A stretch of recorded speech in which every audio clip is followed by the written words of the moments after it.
जी जी। अच्छा करल सैफ साहब, ये पाकिस्तान के अंदर जो एक बहस इस वक्त चल रही है वो ये कि पाकिस्तान जो है एक न्यूक्लियर कंट्री है, दिफाई लिहाज से पाकिस्तान बहुत आगे है सऊदी अरब से। सऊदी अरब अभी बिल्कुल नौज़ायदा मुल्क है इस हवाले से कि उसके पास हथियार नहीं है, ना उसकी फ़ौज इस तरह से प्रोफेशनल है जिस तरह के पाकिस्तान की है।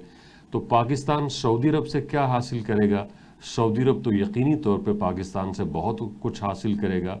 पाकिस्तानी अफवाज उनकी अफवाज को ट्रेन करेंगे और बहुत सारे मामलात के अंदर पाकिस्तान उनको सपोर्ट करेगा। तो बदले में पाकिस्तान को क्या मिलने वाला है उससे? बिस्मिल्लाहिर्रहमानिर्रहीम। पाकिस्तान को अल्लाह ताला ने वो एजाज़ दिया है जो किसी और दूसरे मुल्क को सारी दुनिया में नहीं मिला। दिफाए हरम, हरमैन और रोज़ा रसूल और सऊदी सिटीजन्स, वो हमारे भाई ही नहीं, वो हमारे हकीकी भाई हैं। हमने उनके साथ पहले दिन से लेके आज तक हमारे हालात, हमारी इकॉनमी, हमारे मसाइल, हमारे अच्छे हों या बुरे हों, सऊदी अरब का साथ हमने कभी नहीं छोड़ा। हम मुस्लिम उम्मा का साथ कभी नहीं छोड़ा।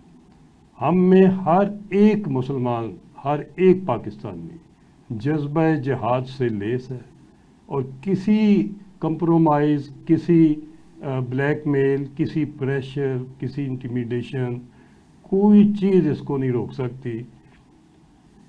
बेशक वो वेस्ट से आए या वो ईस्ट से आए। जहाँ तक कि सऊदी अरेबिया से डिफेंस पैक्ट का तल्लुक है, ऐसा स्ट्रेटेजिक पैक्ट कहीं और हमने सऊदीया से भी कभी पहले नहीं किया और किसी और मुल्क ने कभी नहीं किया कि जब हमला सऊदीया पे होगा तो वो पाकिस्तान पे समझा जाएगा। इसका मतलब ये कि अगर हमने पाकिस्तान के हमले में न्यूक्लियर वेपन इस्तेमाल करनी है तो वो फिर इसराइल को और उसके सपोर्टर्स को मैसेज चला गया कि वो हमने सऊदी अरब के दफा के लिए भी करनी।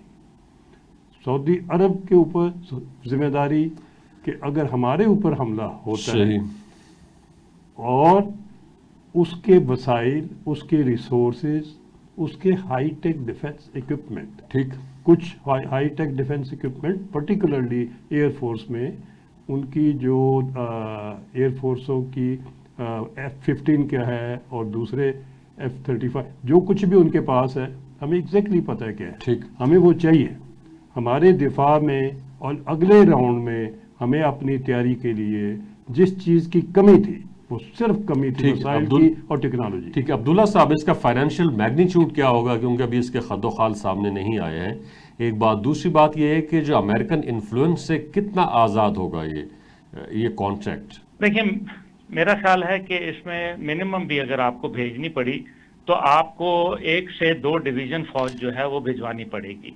और 2 डिवीज़न फौज का मतलब जो है वो तकरीबन 35,000 के करीब जो ट्रुप्स हैं वो आपको भेजना पड़ेंगे। अब इसका जो फाइनेंशियल सिस्टम है वो तो मेरे ख्याल में सऊदी अरब के लिए तो पीनट्स है।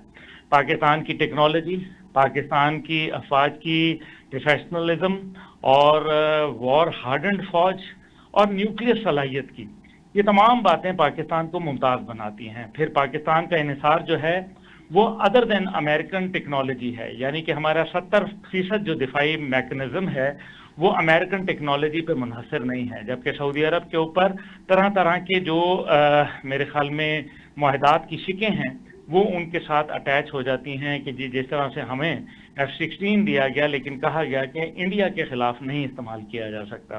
तो ये वो तमाम बातें हैं जिनको हमें मलहूज़ खातिर रखते हुए ये देखना है कि पाकिस्तान के पास इस टाइम पे पाकिस्तान ऑर्डिनेंस फैक्ट्रीज हैं जो लाइट वेपन्स और आर्टिलरी शेल्स बनाती हैं। इसी तरीके से स्ट्रेटेजिक प्लानिंग डिवीजन है जो मिसाइल्स बनाती हैं। और न्यूक्लियर थ्रेट के अंदर पाकिस्तान को मिसाइल्स जो हैं वो सऊदी अरब ले जाने की ज़रूरत नहीं है, यानी कि न्यूक्लियर वॉरहेड मिसाइल्स वो पाकिस्तान से भी फायर कर सकता है। और शाहीन 3 وہ मिसाइल सिस्टम है जिसके ऊपर आपको याद है कि 2024 में बाइडेन इंतजामिया ने भारत को खुश करने के लिए और इसराइल को खुश करने के लिए पाकिस्तान की 5 कंपनियों के ऊपर पाबंदी आयद की थी, लेकिन हमारा मिसाइल प्रोग्राम हमारे दिफा के लिए है और इंशाल्लाह वो कायम और दायम है। सही। तीसरी जानिब जो है एयर वेपन कॉम्प्लेक्स और हमारे पास जो है वो JF-17 थंडर की कामरा के अंदर फैसिलिटी मौजूद है मैन्युफैक्चरिंग की, जो यकीनन मेरे ख्याल में हमारे पास टेक्नोलॉजी है, हमारे पास जो है वो एबिलिटी है जो हैवी इंडस्ट्रीज टेक्सला की सूरत में और इसी तरीके से नेवल डॉकयार्ड की सूरत में ये तमाम फैसिलिटीज हैं। लेकिन क्योंकि टेक्नोलॉजी जो होती है उसको पनपने के लिए मईशत की ज़रूरत होती है जो कि सऊदी अरब के पास है। उसका दिफाई बजट सिर्फ 2025 के लिए $78 बिलियन है और पाकिस्तान का $7 बिलियन बजट है। इज्तमाही तौर पर सऊदी अरब के साथ अरब ममालिक का जो दिफाई बजट है वो $125 बिलियन है। तो यानी कि पाकिस्तान अपने $7 बिलियन के साथ जो कुछ कर रहा है वो पूरी दुनिया के सामने आश्कार है। और लगता यह है कि अमेरिका जो है वो सलाहियत रखता है कि वो इन ममालिक को प्रोटेक्ट करे, लेकिन नीयत नहीं रखता। उसको अब अरब दुनिया को ये समझ आ गई है कि अगर कोई हमला हुआ इसराइल की जानिब से तो अमेरिका जो है वो इसराइल को मुकद्दम जानेगा। यही वो वजूहात हैं जो मेरे ख्याल में एक जो है वो वाटरशेड साबित हुई और ये टिप ऑफ द आइसबर्ग है। मेरी इतलात में 5 और मुल्क ऐसे हैं जिनका नाम मैं अभी नहीं बता सकता, वो पाकिस्तान के साथ दिफाई मुआहदात जो है करने के लिए तैयार हैं। ऐसी सूरत के अंदर पाकिस्तान का जो इकोनॉमिक मैग्नीट्यूड है उसके अंदर एक बहुत बड़ा इजाफा हो सकता है। और साथ ही साथ जब स्ट्रेटेजिक इंटरेस्ट हो जाते हैं, कंसैर साहब बैठे हैं, ये बहुत बेहतर इसके ऊपर बात कर सकते हैं कि स्ट्रेटेजिक इंटरेस्ट जहां कॉमन हो जाते हैं वहां फाइनेंशियल इंटरेस्ट और इंटेलिजेंस इंटरेस्ट जो है वो कायम हो जाते हैं। और जब ऐसी सूरत हो तो फिर आप जो डिफेंस के साथ साथ जो आपका जो डिप्लोमेटिक एफर्ट हैं वो कोऑर्डिनेटेड होते हैं। यानी कि सऊदी अरब एक बड़ा मुल्क है और हाथी के पैर में सबका पैर। जब अरब दुनिया ने सऊदी अरब को हमारे तरफ पाकिस्तान की तरफ झुकाव देखा है तो आप ये देखें कि फिर अल्हम्दुलिल्लाह पूरी दुनिया के अंदर इस टाइम पे दुश्मनान इस्लाम के सीने पे सांप रेंग रहे हैं और हमारे सीने जो है वो ठंडक से जो है वो बिल्कुल अल्हम्दुलिल्लाह सही है, ठीक है।